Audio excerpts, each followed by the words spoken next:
வலித்து கப்பீருல்லாக அலாமா ஹதாக்கும் அல்லக்கும் கஷ்குரும். உங்களுக்கு அல்லாஹ் நேர்வழி காட்டினான் அல்லவா, அதற்கு நீங்கள் நன்றி தெரிவிப்பதற்காகத்தான் நீங்கள் நோன்பு நோக்கிறீர்கள், அதற்காகத்தான் நீங்கள் நோன்பு நோக்க வேண்டும் என்கிற அழகான வார்த்தையை சொல்கிறான். ஆக நமக்கான இந்த பெருநாள் பரிசு என்ன?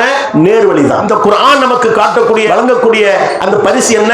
நேர்வழிதான். இந்த உலகத்திலே ஏராளமான வாழ்க்கை வழிமுறைகள் இருக்கிறது, கொள்கை கோட்பாடுகள் இருக்கிறது, சித்தாந்தங்கள் இருக்கிறது, நடைமுறைகள் இருக்கிறது.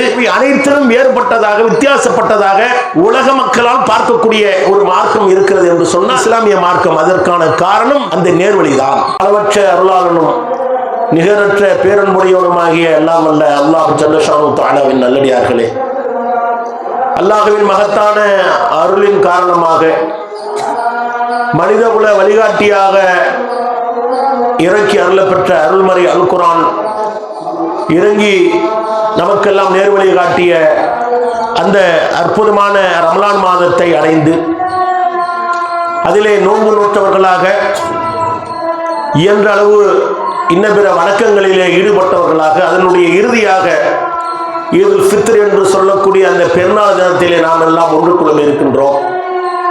இந்த நேரத்திலே ஒரே ஒரு செய்தியை மாத்திரம்தான் இந்த பெருநாளினுடைய ஒரு அன்பளிப்பாக ஒரு சிறப்பாக நாம் அடையவிருக்கிறோம், பெற்றுக்கொள்ளவிருக்கிறோம். அது என்னவென்று சொன்னால், அல்லாஹ் ரப்பல் ஆலமீன் இந்த அருள்மறை அல் குர்ஆன் குறித்து சொல்கின்ற பொழுது இந்த ரமலான் முழுவதும் அது போன்ற செய்தியை, அந்த வசனத்தை நீங்கள் அடிக்கடி கேட்டிருப்பீர்கள். ஷஹ்ரு ரமதான் அல்லதி உன்சில ஃபீஹில் குர்ஆன். இது போன்ற இந்த வசனம் ஏறக்குறைய எல்லா தினங்களிலும் நீங்கள் கேட்டிருப்பீர்கள். ரமலான் மாதத்தில் இந்த அருள்மறை அல் குர்ஆன் இறக்கி அருளப் பெற்றது.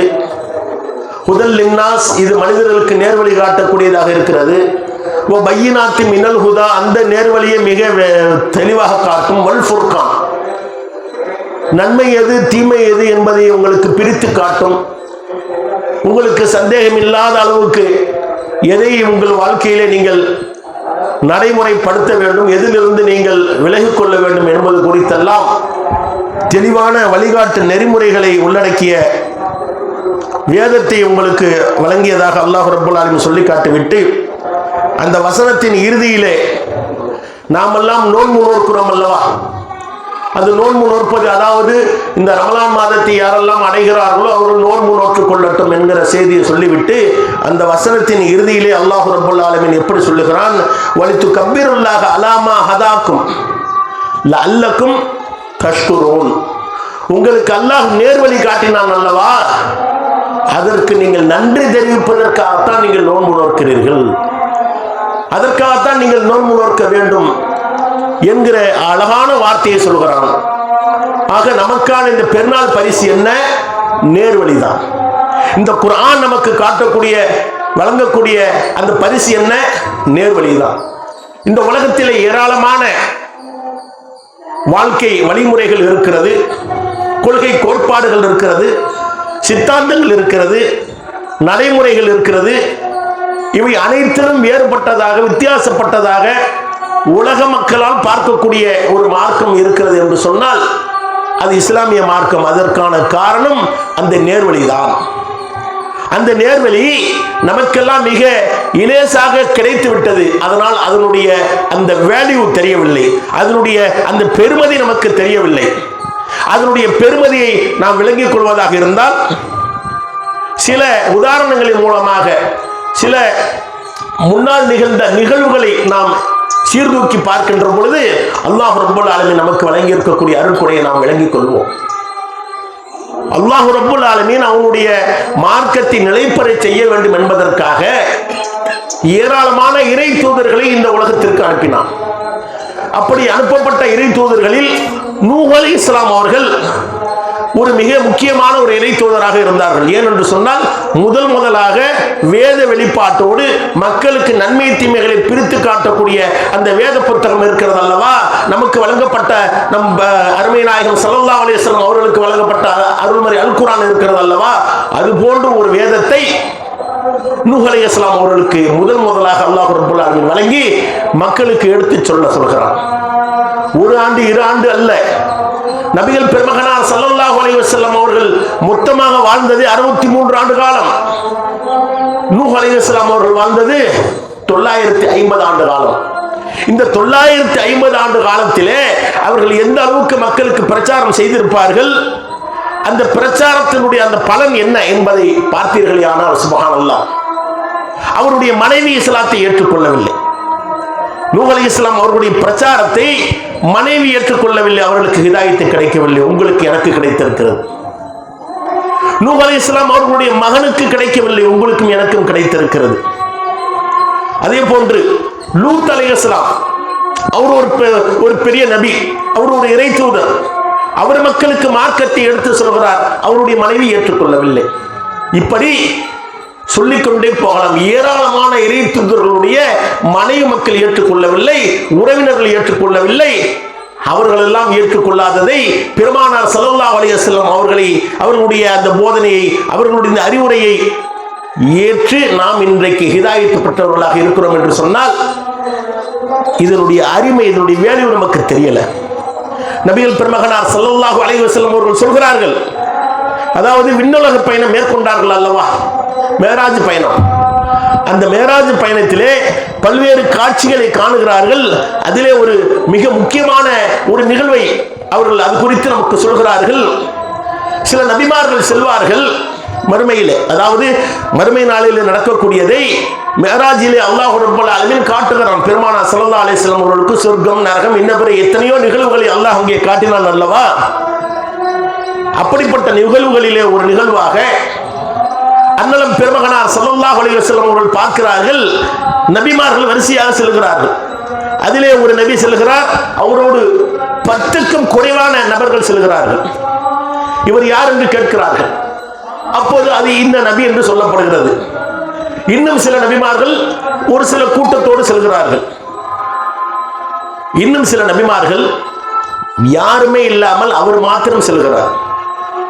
சில நபிமார்கள் அவர்களுடைய பணி என்ன, அவர்களுடைய வேலை என்ன, மக்களுக்கு மார்க்கத்தை எடுத்து சொல்வது. அப்படி சொன்னாலும் கூட ஒருவர் கூட ஏற்றுக்கொள்ளவில்லை என்று சொன்னால் எவ்வளவு பெரிய ஒரு துர்பாக்கியம். அவர் எவ்வளவு சிரமப்பட்டிருப்பார். இன்னைக்கு இந்த சத்திய மார்க்கத்தை, இந்த ஏகத்துவத்தை, இந்த தௌஹீதை இந்த கருப்பூரிலே எடுத்து சொல்லக்கூடிய ஆரம்ப காலகட்டத்தில் இவ்வளவு கூட்டம் இருந்ததா யோசித்து பாருங்க. வந்து சொன்னவர்கள் எல்லாம் என்ன நபிமார்களா, இறை தூதர்களா, சாதாரண பேச்சாளர்கள்? சாதாரண பேச்சாளர்கள். பெருமானார் ஸல்லல்லாஹு அலைஹி வஸல்லம் அவர்கள் சொன்னார்களே, என்னை பற்றி ஒரே ஒரு செய்தி உங்களுக்கு கிடைத்தாலும் அதை எனக்கு பின்னால் வரக்கூடிய மக்களுக்கு நீங்கள் சொல்லுங்கள். இங்கே நீங்கள் விளங்கிக் கொள்வதை விட தெளிவாக அவர்கள் விளங்கிக் கொள்வார்கள், அறிந்து கொள்வார்கள் என்று. அதனுடைய அடிப்படையிலே, அந்த அடிப்படையிலே போதனையை நாம் எடுத்து சொல்கிறோம். மக்கள் என்று அணியணியாக இந்த மார்க்கத்திலே, இந்த ஏகத்துவத்திலே வந்து சேர்ந்திருக்கிறார்கள் என்று சொன்னால் இது மிகப்பெரிய அருட்கொடை. இந்த ஹிதாயத் யாருக்கு கிடைக்கவில்லை? பெரிய பெரிய நபிமார்கள் தாவா செய்து அவர்களுடைய உம்மத்தை நேர்வழி பெற செய்ய அவர்களால் இயலவில்லை, அல்லாஹ் நாடவில்லை. இப்ப நமக்கு எப்படிப்பட்ட ஒரு வேலையை அல்லாஹ் தந்திருக்கிறான்னு நம்ம வந்து உணர முடிகிறதா? இந்த உலகத்தில் நாம் வணங்குவதற்கு தெய்வங்கள் கிடையாதா? எண்ணற்ற ஏராளமான தெய்வங்கள் இருக்கிறது. தெய்வம் என்ற பெயரிலே அதையெல்லாம் விடுத்து ஒரு இறைவனை வணங்க வேண்டும். அந்த இறைவன் எதை இந்த உலகத்திலே படைத்தானோ அந்த படைப்பினங்களை வணங்காமல் படைத்த ரப்பை வணங்க வேண்டும் என்கிற அந்த உயர்ந்த சிந்தனையை நமது உள்ளத்திலே ரப்பல் ஆலமீன் ஏற்படுத்தினாலே இதைவிட என்ன ஒரு நம்மளுக்கு வெகுமதி வேண்டும்? இதைவிட வேற என்ன பரிசு வேண்டும்? யோசித்து பார்க்க வேண்டும். அப்ப நமக்கு அல்லாஹ் சொன்னால உங்களுக்கு ஹிதாயத்தை கொடுக்கிறோம். அந்த ஹிதாயத்தை வழங்குவதன் மூலமாக, அருள்மறை அல் குர்ஆனை உங்களிடத்திலே கொண்டு சேர்த்ததன் மூலமாக அதற்கு நீங்கள் நன்றி தெரிவிப்பதற்காகத்தான் நோன்பு நோக்கு. நோன்பு நோக்குறது பெரிய சாதனை ஒன்றும் கிடையாது. நம்ம பெரிய சாதனை எல்லாம் ஒன்றும் பண்ணிடல, நன்றி கடன் செலுத்தி இருக்கிறோம். யா அல்லாஹ், ஏராளமான வணக்க வழிபாட்டு முறைகளை நாங்கள் எங்கள் கண்களிலே காண்கிறோம். மூட நம்பிக்கைகளிலே மூழ்கி கிடக்கக்கூடிய மக்களை நாங்கள் பார்க்கிறோம். அப்படி இருந்தும் ஏகனாகிய உன்னை மாத்திரம் வணங்குவதற்கு எங்களுக்கு நீ வழிகாட்டினாயே, அதிலும் யாரை? கோடான கோடான கோடி மக்கள் வாழ்கின்ற அந்த பகுதியிலே எங்களுக்கு நீ நேர்வழி காட்டினாயே.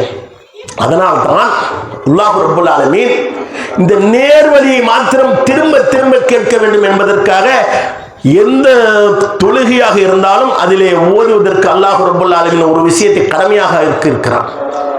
வேறு எதுவும் கடமை அல்ல. எந்த தொழுகை நீங்கள் தொழுதாலும் சூரத்து ஃபாத்திஹா இல்லாமல் கிடையாது. நபிகள் பெருமகனார் ஸல்லல்லாஹு அலைஹி வஸல்லம் சொன்னார், சூரத்து ஃபாத்திஹா ஓதாம எந்த தொழுகையும் கிடையாது. அதுல முக்கியமான கரு என்ன? இய்யாக நஅபுது வ இய்யாக நஸ்தஈன்.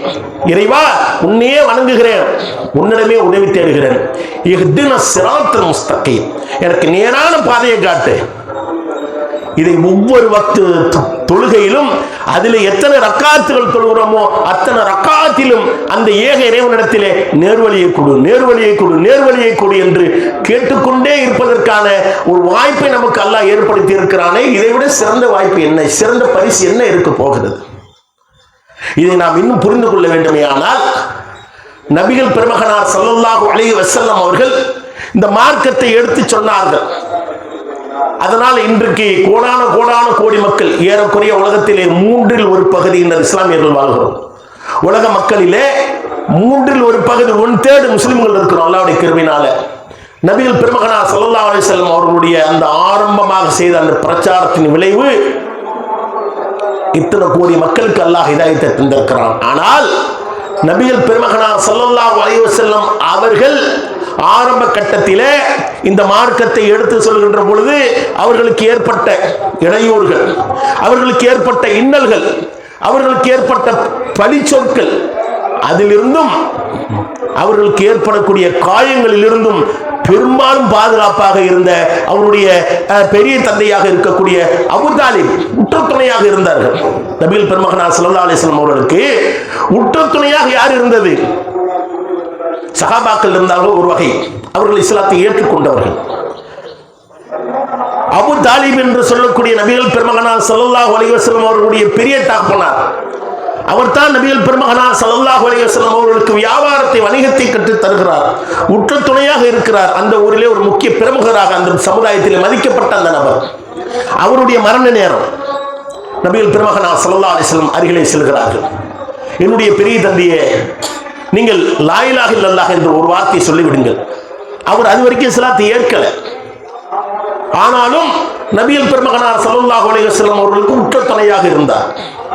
பெருமானார் ஸல்லல்லாஹு அலைஹி வஸல்லம் சொல்கிறார்கள், என்னுடைய பெரிய தந்தையே, நீங்கள் லா இலாஹ இல்லல்லாஹ் சொல்லிவிடுங்கள். நீங்கள் இறுதி கட்டத்துக்கு வந்துட்டீங்க. சக்கரத்துல் ஹவுத், அந்த சக்கரத்துல் மௌத் என்று சொல்வாங்கல்ல, சக்கரத் ஹால் என்று அந்த நிலைக்கு வந்து விட்டார்கள். பெருமானார் ஸல்லல்லாஹு அலைஹி வஸல்லம் அவர்கள் உபதேசம் செய்கிறார்கள். அப்போது அருகாமையில இருந்த அபூ ஜஹில், உமையா போன்ற அந்த முஷ்ரிக்குகளுடைய அந்த பெரிய தலைவர்கள் சொல்கிறார்கள், அபூ தாலிபே, அப்துல் முத்தலிபுடைய மார்க்கத்தை, அப்துல் முத்தலிப் என்று அவருடைய பாட்டனார், நபிகளாருடைய பாட்டனார் போன்று அவர்களுக்கு தந்தை, அப்துல் முத்தலிபுடைய மார்க்கத்தை விடுத்து இப்போது இவர்களுடைய புதிய மார்க்கத்தை நீ பின்பற்ற செல்கிறாய் என்று அவர்களை மூளைச்சலவை செய்கிறார்கள். அவர் கடைசியில் என்ன முடிவுக்கு வராரு? அப்துல் முத்தலிப் எதில் இருந்தாரோ அதிலேயே நான் இருக்கிறேன் என்று இறந்து விடுகிறார். அப்போது பெருமானார் ஸல்லல்லாஹு அலைஹி வஸல்லம் அவர்கள் சொல்கிறார்கள், நீங்க எப்படி இந்த இது போன்ற உங்களுக்கு சூழ்நிலை அமையும் என்று நான் எண்ணவில்லை. ஆனாலும் என் இறைவன் என்னை வேண்டாம் என்று சொல்லக்கூடிய அளவுக்கு நான் உங்களுக்காக பிரார்த்திப்பேன் என்று சொல்கிறான். அப்போது அல்லாஹ் ரப்பல் ஆலமீன் வசனத்தை இறக்குகிறான், இணை வைக்கக்கூடியவர்கள் நரகவாசிகள் என்று நன்றாக உங்களுக்கு தெரிந்த பிறகு அவர் மூமினாக இருந்தாலும், பார்வைக்கு உங்களுடைய நெருங்கிய உறவினராக இருந்தாலும் அவருக்காக நீங்கள் ஒருபோதும் பிரார்த்தனை செய்யக்கூடாது என்று முதலில் அல்லாஹ் ஒரு வசனத்தை இறக்குகிறான். அடுத்து ஒரு வசனத்தை இறக்குகிறான். அந்த வசனம் தான் நமக்கான படிப்பினை. இன்னக லா தஹ்தி மன் அஹ்பப்த, நபியே, நீ விரும்பின ஆளுக்கெல்லாம் நான் நேர்வழி கொடுக்க முடியாது. எப்படிப்பட்ட வார்த்தை, யோசித்து பாருங்க. நபிகள் பெருமகனார் ஸல்லல்லாஹு அலைஹி வஸல்லம் அவர்கள் தன்னுடைய பெரிய தந்தை மரணித்து விட்டார், நேர்வழி கிடைக்கவில்லை, நரகவாதியாக ஊர்ஜிதம் செய்யப்பட்டு விட்டது. அது அல்லாஹ் மறுபடியும் அந்த வசனத்தின் மூலமாக சொல்கிறான், நரகவாதிக்கு நீ துவா செய்யாத. இணை வைப்பவர் நரகவாசி, அல்லாஹ்வை ஏற்றுக்கொள்ளாமல் அவர் மரணித்து விட்டார் அல்லவா, அவர் நரகவாசி, அவருக்காக துவா செய்யாத, அவருக்காக நீ பிரார்த்தனை செய்யக்கூடாது, மூமின்களும் செய்யக்கூடாது என்று ஒட்டுமொத்த மூமின்களுக்குமான உத்தரவாக அல்லாஹ் பிறப்பிக்கிறான். இதை கேட்ட மாத்திரத்தில் பெருமானாருக்கு மிகவும் இன்னும் வருத்தம் அதிகமாகுது. இஸ்லாத்தை தான் ஏற்றுக்கல, துவாவும் செய்ய முடியாம போயிடுச்சு. அப்போது அல்லாஹ் ரப்பல் ஆலமீன் வசனத்தை இறக்குகிறான், இன்னக லா தஹ்தி மன் அஹ்பப்த, நபியே நீங்க விரும்பின ஆளுக்கெல்லாம் ஹிதாயத்தை கொடுக்க முடியாது. வலாக்கின்னல்லாஹ் யஹ்தி மையஷா, அல்லாஹ் யாருக்கு நாடுகிறானோ அவர்களுக்குத்தான் நேர்வழி கிடைக்கும். இவ்வளவு பெரிய பண்டிதராக இருப்பார்கள், உலமாவாக இருப்பார்கள், ஆசிரியராக இருப்பார்கள், பேராசிரியராக இருப்பார்கள், அவர்களுடைய பிள்ளைக்கு ஹிதாயத்து கிடைக்காம போகும். ஒரு சாதாரண கூலி தொழிலாளியாக பள்ளிவாசலின் பக்கமே ஒதுங்காத நபராக இருந்திருப்பார்கள், அவர்களுக்கு ஹிதாயத்து கிடைக்கும். அதுபோன்று அல்லாஹ்வுடைய அந்த நாட்டம் நமக்கு அல்லாஹ் வழங்கி இருக்கிறான். பெரிய பெரிய சகாபாக்களுக்கெல்லாம், அதாவது சகாபாக்கள் என்று சொன்னால் நபிகளாருடைய அவர்களுடைய அந்த பார்வையிலே, அவர்களுடைய கண்காணிப்பிலே, அவர்களோடு அந்த ஊரிலே வாழ்ந்த மக்கள் எவ்வளவு பேர் நண்பர்கள் இருந்திருப்பார்கள். அபூஜஹில், உமையா எல்லாம் நெருங்கிய உறவினர்கள், அவர்களுக்கு கிடைக்கவில்லை. நமக்கு அல்லாஹ் ரப்பல் ஆலமீன் ஹிதாயத்தை தந்திருக்கிறான். அந்த வேல்யூ தெரியல. ஏன் தெரியல? இந்த ஹிதாயத்தை பெறுவதற்காக, இந்த இஸ்லாத்திலே நாம் வாழ்வதற்காக, இதிலே உள்ளே நுழைவதற்கு நாம் எந்த விதமான ஒரு தியாகத்தையும் செய்யவில்லை. நம்முடைய பெற்றோர்கள் இஸ்லாமியர்களாக இருந்தார். அதுவே இப்போது இஸ்லாத்திற்கு ஒருவர் வருகிறார் என்று வைத்துக் கொள்ளுங்கள், அவருக்கு அந்த வேல்யூ தெரியும். சாதிய ஒடுக்குமுறைகள், அடக்குமுறைகள், ஏற்றத்தாழ்வுகள், இது போன்ற மனோரீதியான பல்வேறு வேதனைக்கு ஆளாகி அவரை வெளியாவது ஒன்று. இறைவனை அறிந்து அல் குர்ஆனை வாசித்து அதில் உள்ள போதனைகளை விளங்கி அதன் மூலம் இஸ்லாத்திற்கு வரக்கூடிய மக்கள் இருக்கிறார்கள் அல்லவா, அவர்களுக்கு தெரியும் அதனுடைய வேல்யூ. ஆனால் நாமெல்லாம் என்ன செய்யறோம்? நம்மளுடைய அத்தா முஸ்லீமு, நம்ம அம்மா முஸ்லீமு, அதனால நாம முஸ்லீமு. அப்ப அந்த ஹிதாயத் என்கிற அந்த வேல்யூ நமக்கு புரியல. அல்லாஹ் யாருக்கு நாடுகிறானோ அவருக்குத்தான் ஹிதாயத்தை தர முடியும்.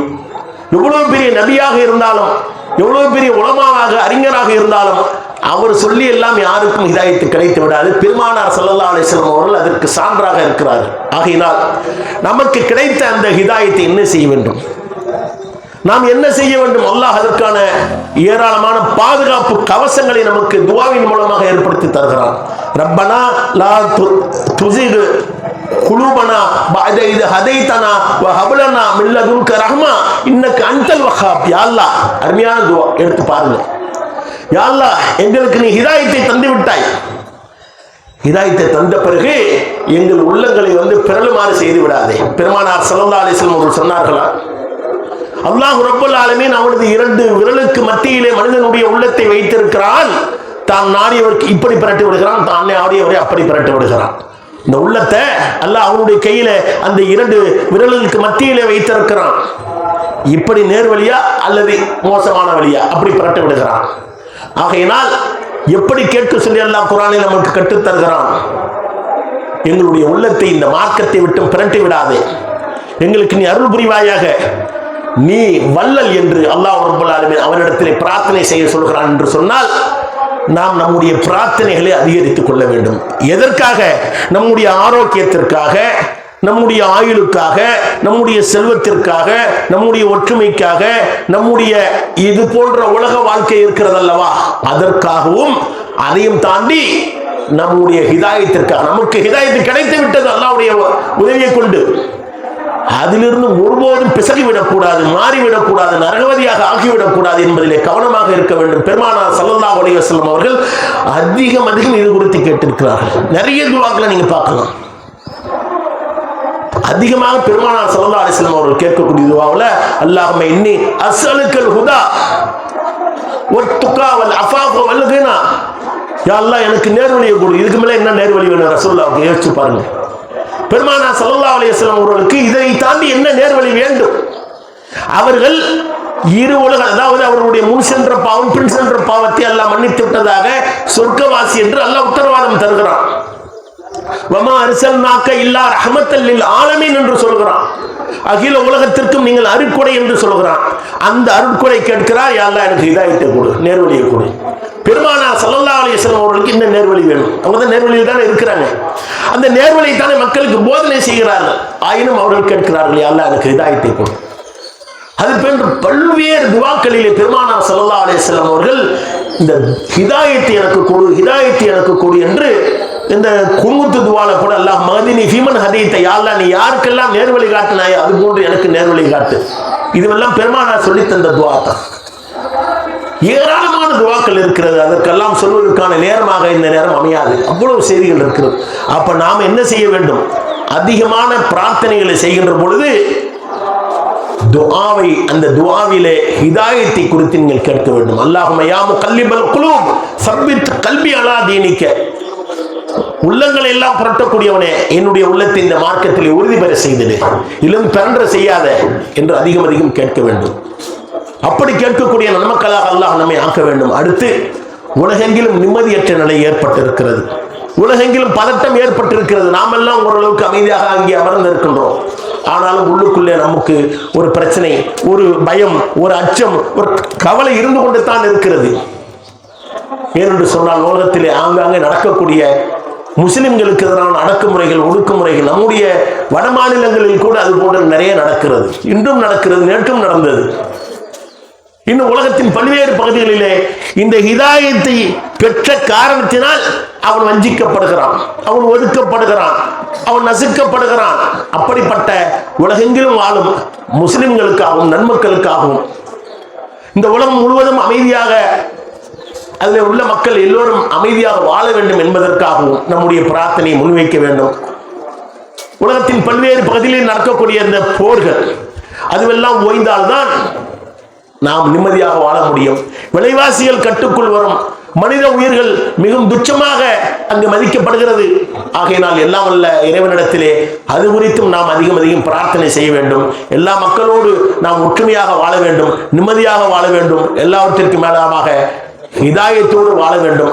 அதற்கான பிரார்த்தனையை உங்களுக்கும் எனக்கும் முன்வைத்தவனாக என்னுடைய உரையை நிறைவு செய்கிறேன். வாஹிர் தாவானா அல்ஹம்துலில்லாஹி ரப்பில் ஆலமீன். அஸ்ஸலாமு அலைக்கும் வரஹ்மத்துல்லாஹி வபரகாத்துஹு.